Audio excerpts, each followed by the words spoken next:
All right, we are back on day 3. You've survived 2 days thus far this week. Congratulations. For day 3, we are going to be emphasizing push movements. We're going to do a little chest, a little shoulders, a little triceps, always a lot of core. And the perfect way to start that out is we are going to get back to the landmine, which you got introduced to on day 2, doing the lumberjack squats. Today, you're going to want to take off a little bit of that weight because pressing, not necessarily as strong as our squatting movements. So we're going to do a landmine press, which is just almost a shoulder press. Now you're going to start it off, and I'm going to show you here in a sec. The landmine is going to be the same starting point as a lumberjack squat. You're going to aim it right at your chin. You're going to have the bar setting off of your chest, so your core is locked in really tight, and you are just going to be pressing out. The caveat here, the key is we want to target a little more of the upper chest than just the shoulders. And in order to do that, we're going to take those elbows that want to stay in like this, and we're going to force them out as we press. Just by forcing those elbows out, it's going to give us an extra tension right in our pecs that the body is going to naturally create. So you're not going to have to do any extra squeezing or anything like that in order to get this. So we're right here. Our elbows are naturally down. We're going to stick them out right before we press. I'm going to squeeze my butt to keep my core engaged, and I'm going to press it up. Once I get up and I start to bring it down, I got to go really controlled, because once again, I'm not necessarily concentrating on lowering it. I'm concentrating on spreading my elbows out, which will lower it. And then right when it gets down to the chest again, my elbows are already out, and I press it back up. Keeping your elbows in is a very, very good exercise, but it's going to emphasize more of the shoulders and the triceps. And right now, we want to try and create as maximal muscle damage as possible, which means that with the elbows out, we get shoulders, triceps, and the chest. You're gonna have to bear with me on my setup here. I don't have a cable press down, tricep press down access. I don't have cables, and the nearest thing I can hook my bands onto is my Mach TRX here. So I would suggest you're probably gonna wanna use cables, but again, as long as you're getting that tricep press down movement. So you can do it standing. I'm going to do it kneeling because that's just the length of my TRX straps that I have here. This is the explosive type movement. This is the one where we want to trap all that blood flow in the triceps. So when you have it locked in, when you go down and you're fully flexed and you think about coming up, I want you to make sure that you're not letting that weight stack, if you're using the cables, that weight stack hit itself, because that will take the tension away. Keep that tension strong. If you're coming back with bands, keep tension in the bands the entire time, because we're trying to lock out, not necessarily going super fast, but keeping that tension at all times to really trap that blood flow in your triceps. So if I'm right here, I'm gonna be pushing down, and I'm just constantly going. As soon as my bands start to relax up here, I'm gonna push right back down again. And again, I want to keep my core as tight as possible, because these are another exercise. Fantastic core if you do it correctly. So out, there we go. Now, the one mistake a lot of people make when doing these, and I don't know how it got so popular, is everybody says, well, make sure you keep your elbows in, tucked in to your rib cage. That's really going to isolate the triceps. That's not true. That makes it harder. And when things get harder, some people think, oh, it must be working better because it's harder.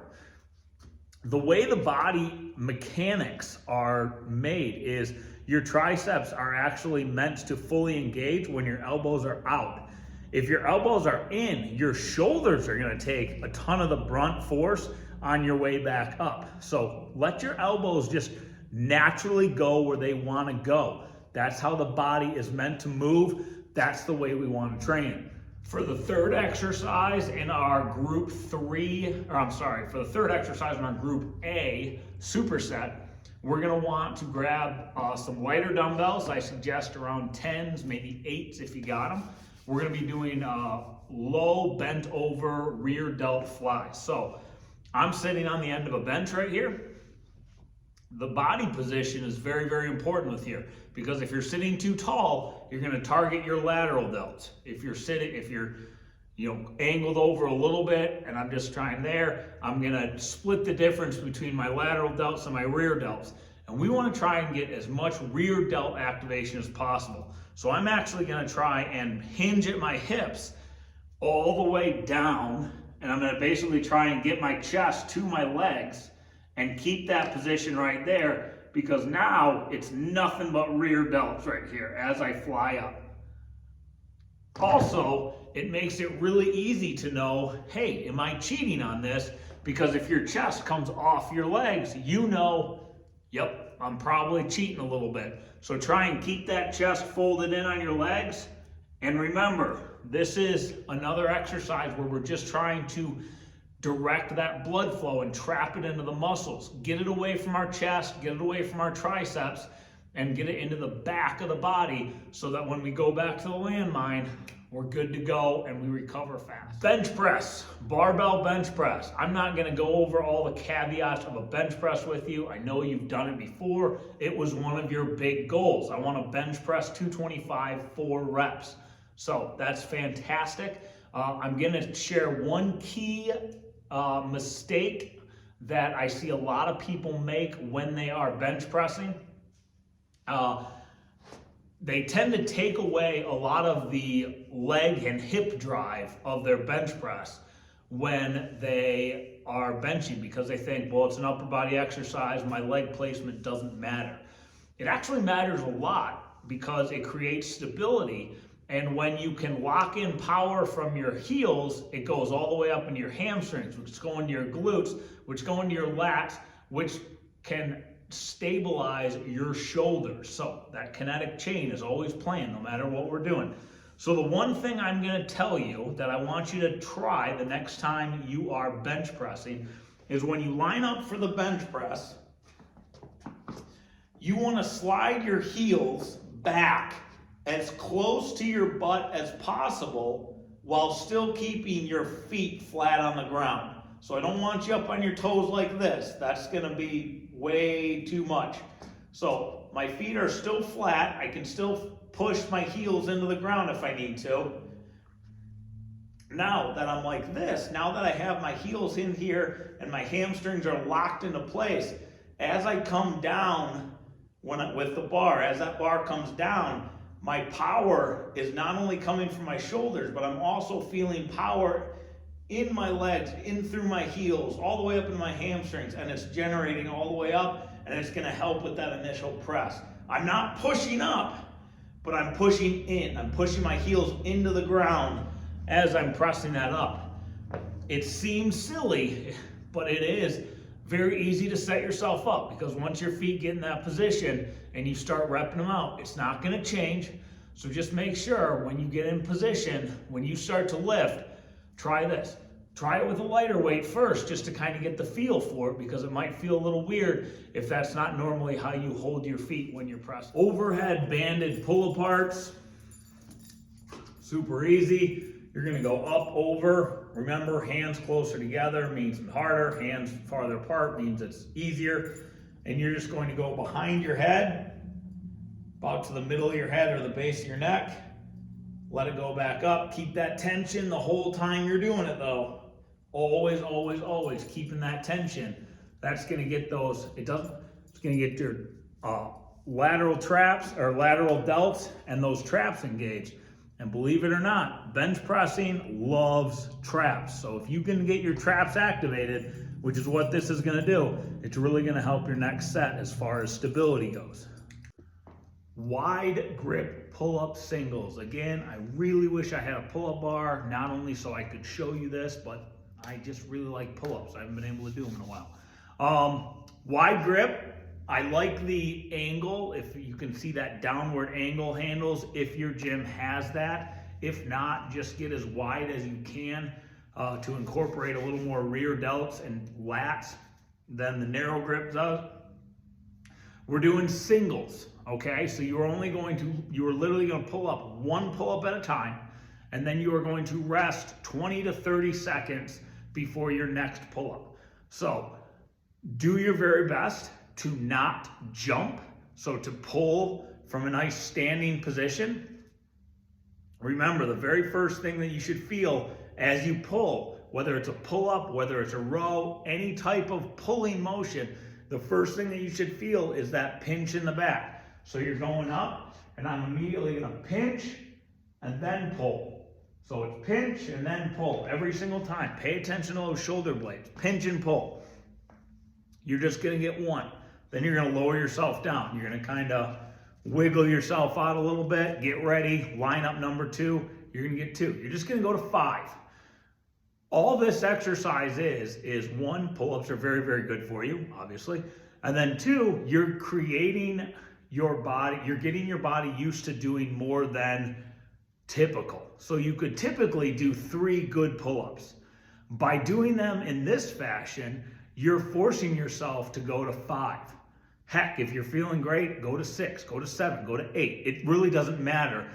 The purpose of doing singles like this is allows you to get more volume than doing just one straight set all at once and tapping out before you can get more. 1 1/4 reps are exactly what they sound like. It sounds weird, but it is actually an insanely great hypertrophy builder and can be used as a very, very big strength builder as well. Like I said, it's done best on a machine because the machine's going to allow you to keep that constant tension a little bit easier than dumbbells would. But it can be done anyway. I would assume that your gym has a machine. I'm going to show you with bands just so it's a little more visual. But basically what it is, you'll line up that chest fly just like you would normally. You're gonna come through to get 1 solid rep, and then you're gonna go down about 1/4 of the way down, and then you're gonna finish it off again with a really tight squeeze of the chest at the top. All right, so full, bring it back a little, 1. That's 1 rep. All right, so what it would look like with the bands here, I'm gonna back up a little so you can see my hands, is let's say this is a cable, I'm bringing it through, I'm really squeezing my pecs at the top, so that's 1. Now I want the 1/4, so I'm just gonna go a little bit down, and then I'm gonna squeeze them back together again. That is 1 rep.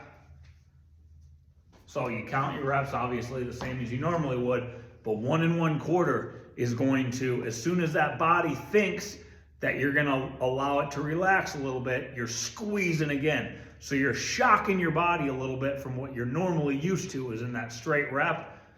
Awesome, awesome way to do things without getting really crazy with, you know, some of that nonsense that you see on YouTube and everything. So you're shocking the body, but you're shocking it in a smart way. Wide grip pull-ups or push-ups, excuse me. Wide grip push-ups, exactly what they sound like.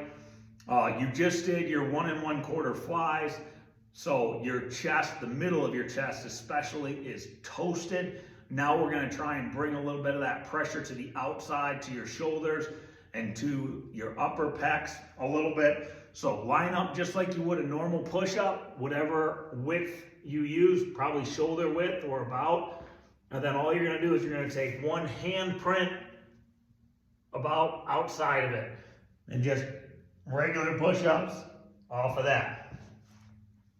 But just that wider grip, that extra 8 inches, say, is gonna be a huge, once again, shock to the system from what your body is used to doing. And these 2 exercises back to back. If you can, the goal is to do your flies and then hop right down from the fly machine and get on the ground, get a nice wide grip, and start cranking out those push-ups. You won't get a lot, but that's the point. You won't get many, but you're going to failure. Kettlebell swings, we did a tutorial earlier. Hope you've been practicing. If you need a little bit of extra dive into it, go back and watch that video because I went a little bit deeper into it. But just as a refresher, it's all hips. It's my hamstrings, it's my butt, it's my abs. My arms are doing nothing except holding on to the weight. All my motion comes from my hips. My hips generate the motion. So here we go. Goes back. Now, hips in, let it fall. Hips, let it fall. Hips, let it fall. So notice how it's only going up to my belly button level. That's all I need. I'm trying to do a hamstring and a glutes and a core workout while getting my heart rate up. Great metabolic work. But I am not, I repeat, not interested in how it affects my shoulders at all. So eventually, when we get really good at this and we want to throw in a little more alternative, there are definitely ways to ramp up the kettlebell swing to meet different exercise goals. That's not what we're doing right now though. So right now, just remember, you want your hamstrings and your butt to do all the work. The arms are just going along for the ride. First exercise of our giant set we're on our TRX, which I saw in your video you do have access to, which is awesome. I love these things. I have knockoff TRXs because I'm cheap and this is just my garage. So if it was a real gym, when I used to own a real gym, I did get my customers actual TRX. But right now these things are working just fine for me. If you've never done a skull crusher on these, get ready to hurt in the best way possible. These things are amazing.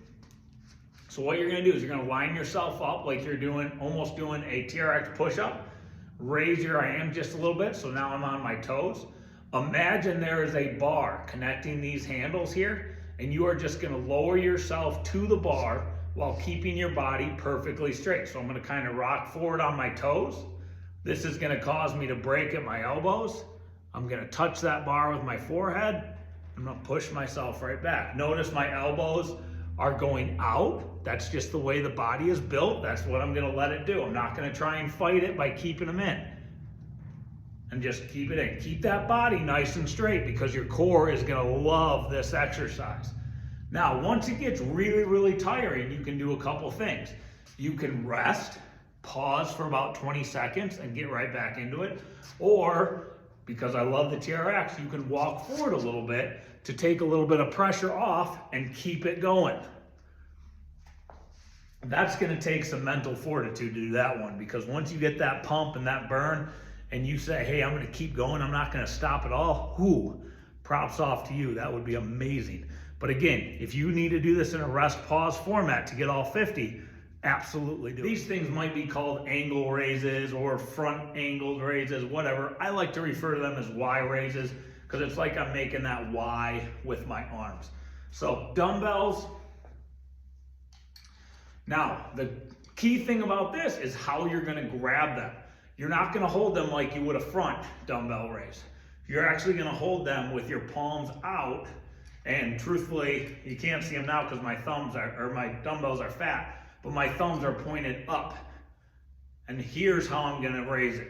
Now, again, just like any other pressing or shoulder movement, I'm keeping my butt super squeezed here so that my lower abs are as tight as possible. And when I go up, I'm only going up to shoulder height, and I'm not actually resting on my legs. I might touch my legs just briefly, but then I'm right back up. Because again, I'm trying to trap that blood flow in my shoulders. Now, again, rest, pause, set format. Set it down after 20 or so, rest a little bit, and right back up. Try not to rest more than 20 seconds. For the last giant set of the day, we are back to hanging leg raises, just like we did it in day 2, except this time we're going to 50 instead of day 2 when we obviously did not. Again, same way, I would love it. The reason that I like these are a lot of the same reasons that I love jump squats for the lower body and the explosiveness, is because they are always different. The way that you are holding yourself when you're hanging from the bar is always slightly different. The way that the path that you bring your knees up is always slightly different. The speed in which you're gonna lower your legs is always slightly different. And because it's always slightly different, your body is always gonna get a different reaction or a different benefit from it. So these things are fantastic as far as straight core exercises while at the same time a real burn on the shoulders, you will find no better exercise out there. So hop on that bar. Again, I like the wide grip. But if you did the wide grip the other day and you feel like doing, hey, I'm gonna go ahead and I'm gonna grab that neutral grip, those close bars together, if your gym has those are phenomenal too. I would stay away from the underhand grip just because when you go ahead and you lift your knees forward, your body's gonna rock back a little bit, and that's gonna put a lot of tension on your elbows. So I would stay away from that. But neutral grip or wide grip, go for it. My remote's just not working today.